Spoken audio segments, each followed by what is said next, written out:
Well, mga kapopong, kumusta? Well, kung ikaw pala ang tatanungin ko based on your stock knowledge o information na meron ka ngayon, ay ilang mansion na ba ang alam mong meron na itong si Senator Manny dito sa Pilipinas? Yes mga kapopong, bilang nga na mga mansion ni Senator Manny. Ito ba ay isa? O ito ba ay dalawa? Well, para pala sa mga hindi nakakaalam, ay totoong maliban kasi dito sa dalawang mansion meron itong si Senator Manny, ay totoong ang mansion number 3 ni Senator Manny totoong malapit nang matapos ngayong taong 2023. Anyway, kung gusto nyo pang malaman ng iba pang detalye patungkol dito ganito kasi ang kwento dyan.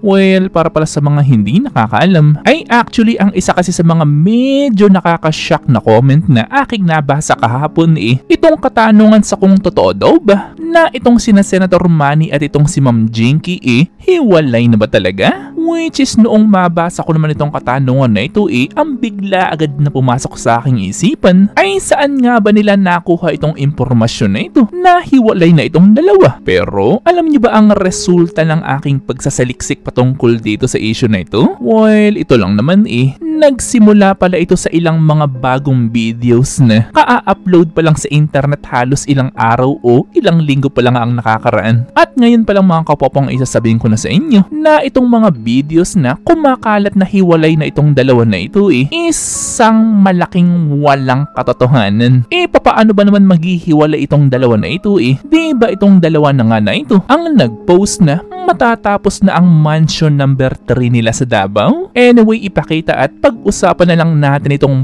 bagong mansion ni Senator Manny, okay? Well, kung pagbabasihan natin ang disenyo nitong mansion na ito, ay talagang meron itong contemporary design. At sa mga nagsisitaasang mga kisame nitong mansion na ito, ay masasabi mo talaga na matinding pagpaplano ang ginawa nila para dito. Anyway, kung pagbabasihan naman natin ang laki o size nitong mansion at kung pagbabasihan natin ang mga photos o mga literatong ipinost ni na Ma'am Jinky at Senator Manny, ay parang ang floor area nito ay hindi nagkakalayo doon sa laki ng mansion ni na Senator Manny doon sa Forbes Park sa Makati. Subalit, kung pagbabasihan naman natin ang lawak ng bakuran nitong mansion, ay masasabi natin na parang medyo mas malawak ito kesa doon sa mansion nila sa Makati. Pero keep in mind ba kapopong na alam niyo naman siguro kung gaano kamahal ang lupa at bahay ngayon doon sa Forbes Park sa Makati. At alam niyo ba kung magkano ang per square meter ng presyo ng lupa doon?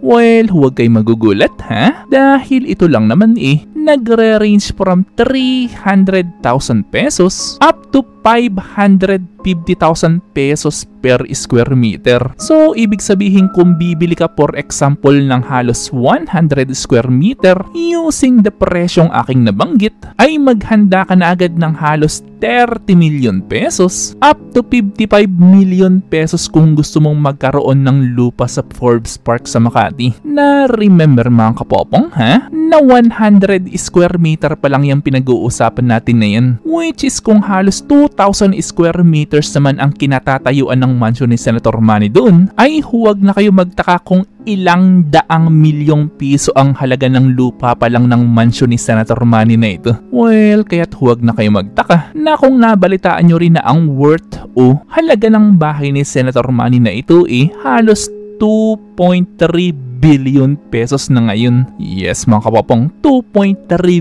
billion pesos nga. Pero ang tanong ko naman sa inyo, kung sakaling mayroong kang ganitong halagang pera, ay nanaisin mo ba na ikaw na lang ang bumili nitong mansion ni Senator Manny na ito? O mas nanaisin mo na lang ba na magpagawa na lang ng sarili mong bahay malayo sa syudad?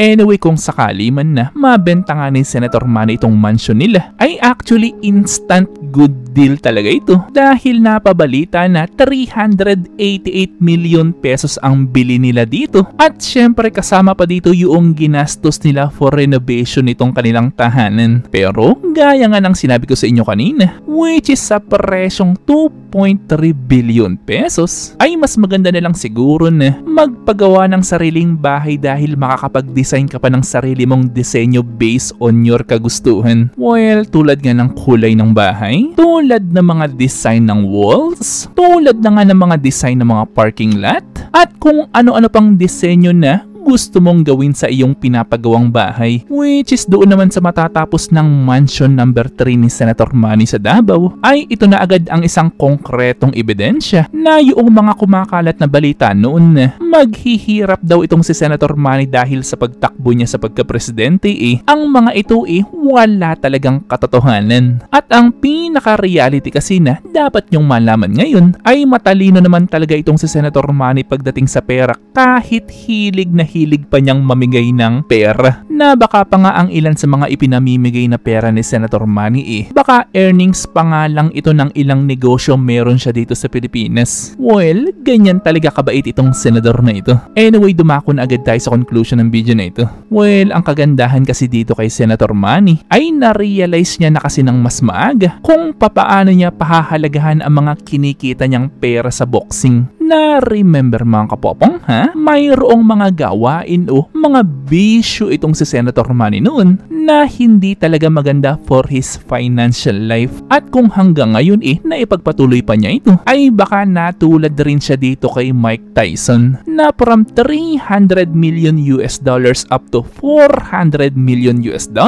na kinita ni Mike Tyson sa kanyang boxing career, ay bigla na lang ito nag-file ng bankruptcy dahil nga sa kapabayaan niya sa kanyang mga kinikita. Well, buti pa nga itong si Senator Manny na maaga niyang na-realize itong mga negatibong ginagawa niya noon, which is palagi ko ngang sinasabi sa inyo na totoong kahit hindi na kasi lumaban itong si Senator Manny sa boxing totoong kahit sa kaapu-apuhan pa niya ay magiging mayaman na sila dahil sa laki ng maipamamana ni Senator Manny sa kanyang pamilya. Pero ang tanong naman ngayon ay papaano kaya ang magiging hatian ng pera, mga properties at mga businesses meron itong si Senator Manny para sa kanyang pamilya. Anyway, i-research at gawan ko na lang ng panibagong video ang patungkol dyan. Well, kayo mga kapapong, ano masasabi nyo dito sa mansion?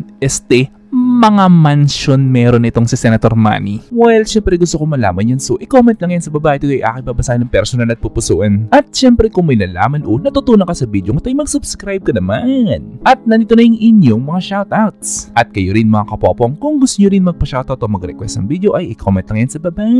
At muli ito yung Teacher Popong na nagsasabing, Te Amo!